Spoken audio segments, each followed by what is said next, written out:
Hey guys, what's up? Welcome back to the Forge. Today I'll just be a bit of a quicker video and largely based off a breakthrough I had last night when I was going through the returns on farming campaign and where to spend my rubies. But it's honestly changed my viewpoint on the game an awful lot and what I'm finding very valuable within the game and where to spend my time.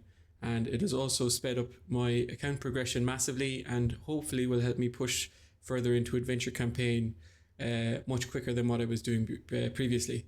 But without further ado, let's get into the game and I will show you what I'm talking about. So very simply, in the last video I did, I kind of broke down the what you get for spending your energy in campaign versus the dungeons, which was largely just to see should I be buying the gold with my rubies or should I be buying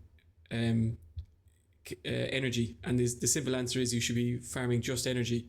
You should be buying just energy with the rubies. It's far and away the best thing to do for the account. It gives you the most resources that you can use to power everyone up. But that also gives you an awful lot of gold. And I suppose the main bottleneck I'm facing at the minute is very simply that I do not have enough god steel to pull for new weapons, and because of that I'm very hampered in how I can progress. So to show you a quick look at my account, I have my guys in pretty good gear.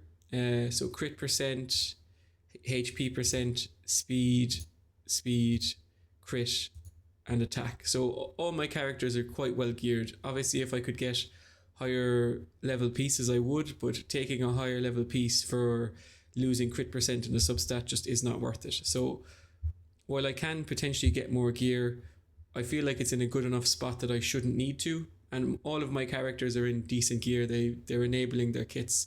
But where I'm getting stuck is on these weapons because I don't have the ability to farm the god steel. And unfortunately the dungeon does not give me the returns I need to farm enough god steel to actually pull enough to get the weapons in the quantities that I require. Potentially if I pushed higher, I found out today through another content creator, I can't remember his name, that the totems take 100% increased damage with blaze, so I might farm a blaze character and see if I can push further to see if this makes any sense. But at the minute at stage 7 it doesn't. And the gold the required to purchase the forge kits isn't that much. I think it's 250k. Sorry, I've bought them all, so I'm not exactly too sure what the prices are, but I looked at it and it's not that bad. Especially if you are farming campaign, you should have a surplus of gold available.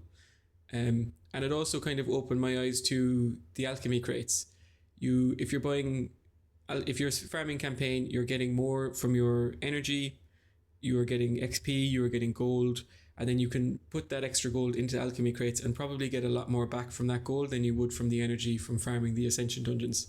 Yes, if you buy these crates and still don't have the pieces you need, ascension materials is the next best thing to farm. But if you get lucky and hit the right materials and potentially skip time in the ascension dungeon, it gives you more energy for back to campaign so that you can keep the cycle going. The greater spirit caches are now worth it. It's just it makes complete sense. Another big bottleneck I'm facing is I'm not getting enough characters or aether stones to actually promote enough 6 stars. So anytime you hit a 4-star spirit, it cuts down the amount of aether stone champions you need to pull massively, because you don't need all of the 3 costs and the 4 cost food anymore, and it just saves you a ton. So this is very much worth it. The lesser spirit cache I think is worth it because there's a chance of hitting a 4-star, and obviously everything else here is just worth purchasing. It costs barely any gold and there's a chance of hitting 1 million experience in this. But yeah, so that's kind of my thinking on it. I think if you have the gold income available, which to be honest I think most people should have if you're farming campaign, even if you're still in story and you are farming Aru, which would be my personal recommendation because the speed gear is just so generally applicable and valuable on any character that it makes the most sense, because any percentage roll you get can potentially work on some character that needs it. So even if you're farming Aru stage 10 and just burning through all of your energy here, it will give you the materials you need in gold and in experience and in Aether Zones to keep pushing wherever you're stuck in the game. And I do firmly believe it's the most efficient way to play at the minute. Obviously it's the beta, all of these is subject to change, but the reality is if it continues like this into the game, this will probably be the best way to do it.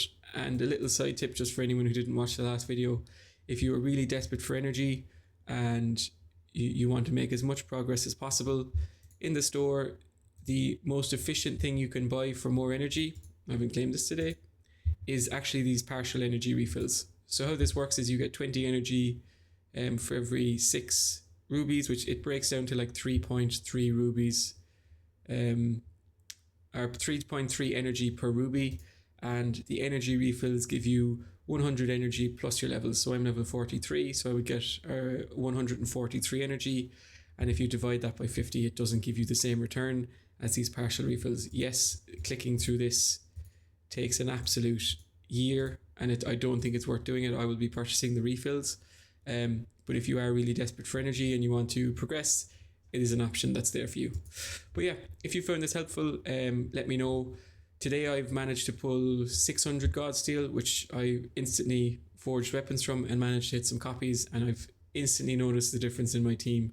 Getting that extra 10-15% of the main stat that your characters need is massively beneficial, and you really see it in their performance in a campaign stage that you were stuck on. As soon as you go in with the extra stats, you can see that they're tankier, that they're dealing more damage instantly. So hope this helps. If you've liked this and would like to see more content like this, drop a like and subscribe, and let me know if you're gonna use this method that I've been doing. Let me know how it goes, and if you have any feedback or anything that you would change or do something that you found that could help me out in my account, absolutely let me know. Always looking for anything I can do to progress. But yeah, all the best, and I will see you guys in the next video.